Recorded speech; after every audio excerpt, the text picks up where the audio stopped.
ఎన్ని రోజులు సమాజం గురించి క్వశ్చన్స్ విన్నాం. సమాజంలో ఏం జరుగుతుంది, అసలు పెళ్లిళ్ళ మీద వాళ్ళకున్న ఉద్దేశాలు ఏంటి, ప్రజెంట్ జరుగుతున్న విషయాల గురించి చర్చించుకున్నాం. కాసేపు సరదాగా ఈ రోజు జరుగుతున్న ప్రొఫెషన్ గురించి, వాళ్ళ చిన్ని విషయాల గురించి మనం ఈరోజు తెలుసుకుందాం. నమస్కారం సార్. ఈ రోజు నేను చాలా ఫన్నీ క్వశ్చన్స్ తోటి వచ్చాను సార్. అంటే పెద్దగా మీరేం టెన్షన్ తీసుకోకండి. నేనేం తీసుకోను, నాకు టెన్షన్ తీసుకునే అవసరం లేదు నాకు. Okay sir. ఈ రోజు ఏంటంటే అసలు ఈ మ్యారేజ్ బ్యూరో స్టార్ట్ చేయాలని మీకు ఎందుకు అనిపించింది?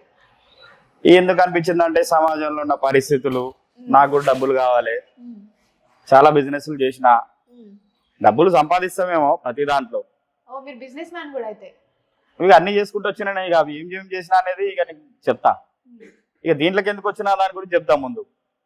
ఇక అన్ని పనులు చేసినా కానీ సమాజ సేవ చేయాలనే ఫీలింగ్ ఏదైతే ఉందో అది ఎన్నుందంటే పెళ్లిల్లో తప్ప, పెళ్లి సంబంధాల్లో తప్ప ఇంకా వేరే దాంట్లో లేదు. ఆనందం ఉంటుంది, డబ్బు ఉంటుంది, ద హ్యాపీనెస్ వేరే ఉంటుంది. అందుకోసం ఈ ఫీల్డ్కి వచ్చిన, ఇక ఈ ఫీల్డ్లోనే ఉన్నా, ఈ ఫీల్డ్లోనే ఉంటా, ఈ ఫీల్డ్లోనే చచ్చిపోతా. ఏ ఇయర్లో స్టార్ట్ చేశారు? 2017. అప్పుడు అనుకున్నారా ఈ ఇంత స్థాయికి వెళ్తుంది అనేసి? నా మీద నాకు కాన్ఫిడెన్స్ ఉంది, నేను పోతా అని. ఓకే. ఎన్ని మ్యాచెస్ చేశారు ఇప్పటి వరకు? 400 చేసిన. ఇప్పుడు ఇంకా బ్రాంచెస్ స్టార్ట్ చేయాలని ఏమన్నా ఉందా? ఇప్పుడు ఏం ఆలోచన లేదు, ఉన్నాయి చాలు. ఎన్ని బ్రాంచెస్ ఉన్నాయి సార్ మీకు ఇప్పుడు? 3 ఉన్నాయి.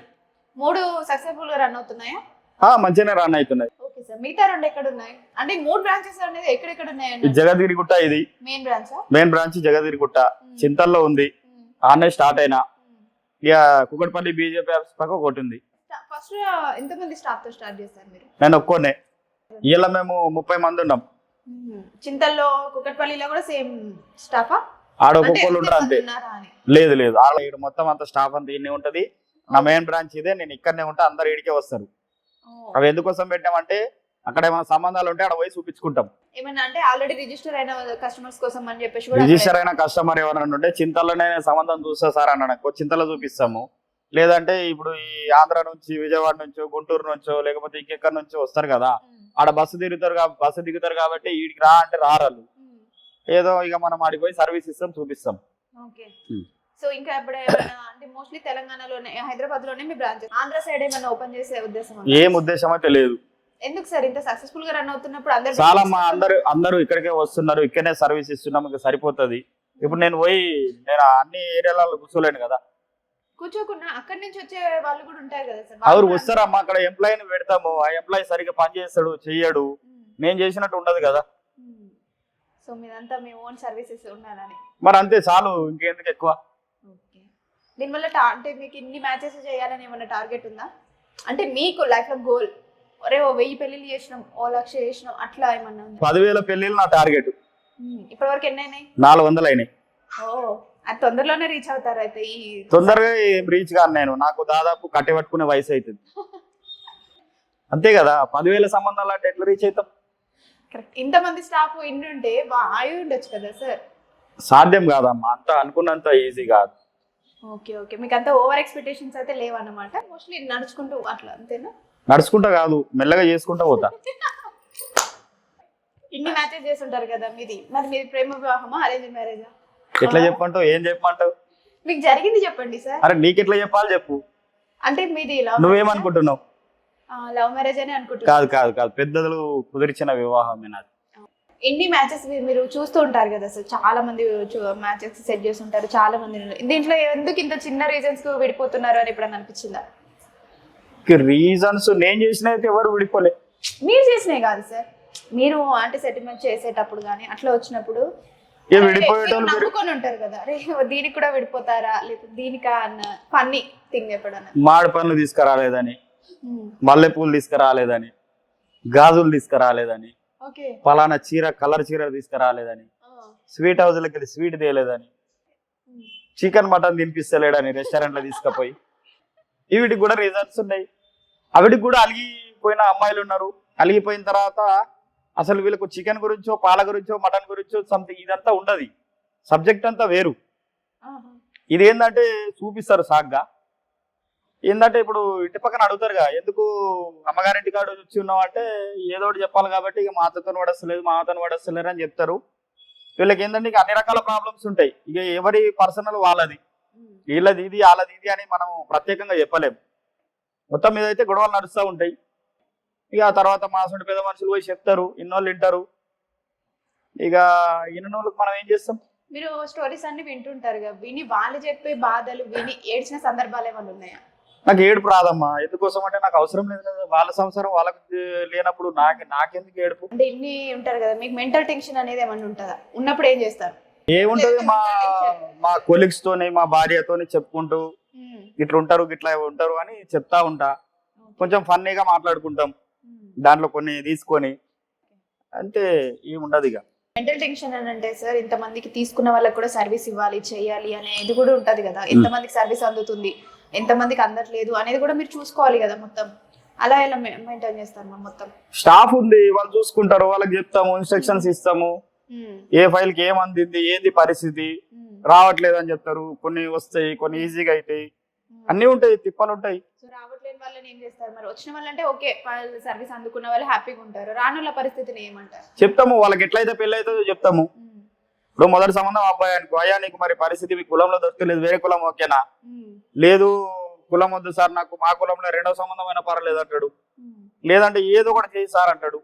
మొత్తం మీద అయితే పిలిపిస్తాం, మాట్లాడతాము, మాతోని ఎంతైతే అయితే సర్వీస్ ఇస్తాం. సో మీ నేటివ్ ఎక్కడ సార్? మాది వచ్చేసి ఆదిలాబాద్ బైసా.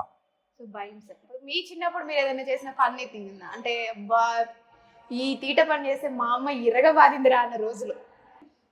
అసలు నేను ఇంటికాడనే ఉండలేదమ్మా. హాస్టలా? హాస్టల్ కాదు, అంటే నేను తిరుగుడు మీదనే ఉన్నా, నేను బిజినెస్ మ్యాన్ కదా సార్. చిన్నప్పటి నుంచి తిరుగుతూనే ఉన్నారా సార్? ఒక ఏజ్ వచ్చాక అంటే అనుకోవచ్చు. అంటే నేను అన్ని పనులు చేసిన కదమ్మా. డ్రైవింగ్ చేసిన, మన మల్లారెడ్డి అన్నట్టు పువ్వులు అమ్మిన పాలమ్మిన అని చెప్పగాని నేనైతే అన్ని పనులు చేసిన. మీ ఎడ్యుకేషన్ ఎంత వరకు అయింది సార్? ఎడ్యుకేషన్ అంతా ఎక్కడ జరిగింది? నేను ఎంత చదువుకున్నా అనుకుంటున్నా? మీరు చిన్నప్పటి నుంచి అంటున్నారు కాబట్టి మోస్ట్లీ నీకు ఏమనిపిస్తుంది, ఎంత చదువుకున్నట్టున్నా? పోనీ బిజినెస్ మైండెడ్ అంటున్నారు కాబట్టి ఎంబీఏను అయింది. ఎంబీఏ కాలేదు, 10వ తరగతి మాత్రమే చదువుకున్నా. అవునా సార్? నిజం. మీ ఎడ్యుకేషన్ అంతా మీ నేటివ్ లోనేనా? బైసల్ అయింది, శాంతినికేతన్ అనే స్కూలు, అక్కడనే అయింది. ఫస్ట్ బిజినెస్ ఏ ఇయర్ లో స్టార్ట్ చేశారు?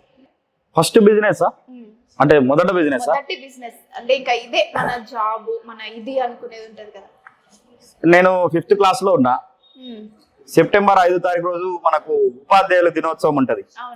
అప్పుడు ఏం తీసినానంటే చిన్నగా పేలాలు తీసుకొచ్చి అమ్మినా. తప్పేముంది? 12 రూపాయల పెట్టుబడి పెట్టిన, 80 రూపాయలు అయినాయి. 80 రూపాయలు పెట్టుబడి అంటే బాగానే సంపాదించారు. ఫస్ట్ బిజినెస్, ఫస్ట్ పేలాల బిజినెస్ కానించి పెళ్లిళ్ళు చేసే బిజినెస్ వరకు సాగిపోయారంటే అది మామూలు విషయం కాదండి. నిజమే కదా. చాలా. సో ఈ మీ సక్సెస్ లో ఎవరికన్నా షేర్ అంటే లైక్ వీళ్ళ వల్ల మనము ఎదిగాము, వీళ్ళ వల్ల వీళ్ళకు మనం కష్ట సమయంలో చాలా హెల్ప్ చేశారు అనుకున్న వాళ్ళు ఉన్నారా? నాకెవ్వరు లేరు, నాది నేనే. ఓన్ గా నేనే రాజు, నేనే మంత్రి, నేనే హీరో, నేనే అన్ని. ఈ సంస్థకు మొత్తం నేనే. ఈ సంస్థ కానీ కదా సార్, అంటే ఈ సంస్థ ఏ పనికైనా నేనే. నాకెవరు కష్టం వచ్చిన వాళ్ళు నన్ను ఎప్పుడు కాపాడిన వాళ్ళు లేరు. నేనే ఇంకొకరిని కాపాడుతా తప్ప నన్ను ఎవడు కాపాడాడు. ఎందుకోసం అంటే నాది అట్లాంటి రాత, దరిద్రపు రాత. దాన్ని మనం ఏం చేయలేదు. మనకు ఎవరు సాయం చేయకపోయినా దేవుడు అయితే సాయం చేస్తాడు కదా. ఆయన సాయం చేస్తున్నాడు, నేను ఆ శివుని నమ్ముతా, శివుడే కాపాడుతున్నాడు. సో మీ ఇష్టదైవం శివుడు అంటారా? భక్తి భావం కలవాలేనా సార్ మీరు? భక్తిని కనబడతలేదా? అప్పుడప్పుడు పోతా, చూపించేది కాదు కదా అది. నమ్ముతారైతే దేవుని బాగా? నమ్మాలా, నమ్మకపోతే ఎట్లా? మరి ఎవరి మీద నమ్మకం లేకపోతే ఎట్లా? అంటే కొంతమంది ఏంటంటే మనం సక్సెస్ అయినప్పుడు ఏ దేవుడు లేదు, అవన్నీ నమ్మకూడదు అదే అని చెప్తూ ఉంటారు. సో అలా మీకు లేదు, ఖచ్చితంగా శివుడు ఉన్నాడు. శివుడు లేనిదే శివుడు ఆజ్ఞ లేనిదే శివమైనా గుట్టదు అంటారు. అట్లనే ఆయన ఆజ్ఞ ఉంది కాబట్టి నేను పెళ్లిళ్ళు చేస్తున్నా, ఈ సంస్థ రన్ అవుతుంది, 30 మందికి నెలకు టైం టు టైం జీతాలు ఇస్తున్నాం. ఆయన ఆజ్ఞ లేకపోతే మనం ఆజ్ఞలు ఇస్తాం. ఇప్పుడు మీరు ఇన్స్టాలో ఇంత ఫేమ్ అయ్యారు కదా సార్, ఇంత ఫేమ్, మీరు ఎప్పుడైనా బయటకు వెళ్తున్నప్పుడు అరే నీ ఇన్స్టా అట్లా ఏమైనా గుర్తించడాలు జరిగినాయి? గుర్తిస్తారు, ఎందుకు గుర్తించరు? గుర్తిస్తారు, మాట్లాడతారు. మీకు ఏమనిపిస్తుంది అప్పుడు? అరే సంతోషం అనిపిస్తుంది. ఓకే, వీడియోలను చూసే వాళ్ళని గుర్తుపెట్టేప్పుడు నేను మంచి పని చేస్తున్నామా, నన్ను గుర్తుపెట్టకపోతే? ఈ ఇన్స్టా రీల్స్ తీయాలని మీకు ఎవరు చెప్పారు? అంటే మీకే అనిపించిందా అంటే ఈ టాపిక్ తీసుకోవాలి, ఇలా చేయాలి అని? నేను చెప్తున్నా కదా, అన్ని ఏదైతే ఉందో దానికి కర్త, కర్మ, క్రియ అన్ని నేనే. మీరు ఫస్ట్ స్టార్ట్ చేసినప్పుడు అనుకున్నారు అట్లీస్ట్ ఇన్స్టా వల్ల కూడా మనం కొంచెం ఫేమ్ అయ్యాము అని ఎప్పుడన్నా అనిపించిందా మీకు? ఇన్స్టాలో ఫేమ్ అయినాము, యూట్యూబ్ లో ఫేమ్ అయినాము, గూగుల్లో ఫేమ్ అయినాము, ఆఫ్లైన్ లో పెళ్లిళ్ళు చేసి ఫేమ్ అయినాము, తెలిసిన వాళ్ళ ద్వారా ఫేమ్ అయినాము, బయట యూట్యూబ్ ఛానల్లో వీడియోలు వచ్చి ఫేమ్ అయినాము, అన్ని అన్ని అయినాయి. కుదిరితే మీరు ఆన్లైన్ లో కూడా పెళ్లిళ్ళు చేసేలాగున్నారు సార్. ఆన్లైన్ లో పెళ్లి కాదు కదా. రిజిస్టర్ మ్యారేజ్ లాగా అలా లేదు లేదు లేదు, ఆన్లైన్ లో పెళ్లిళ్ళు ఏం కావు, అన్ని ఆఫ్లైన్ చేద్దామనే కాన్సెప్టే నాది.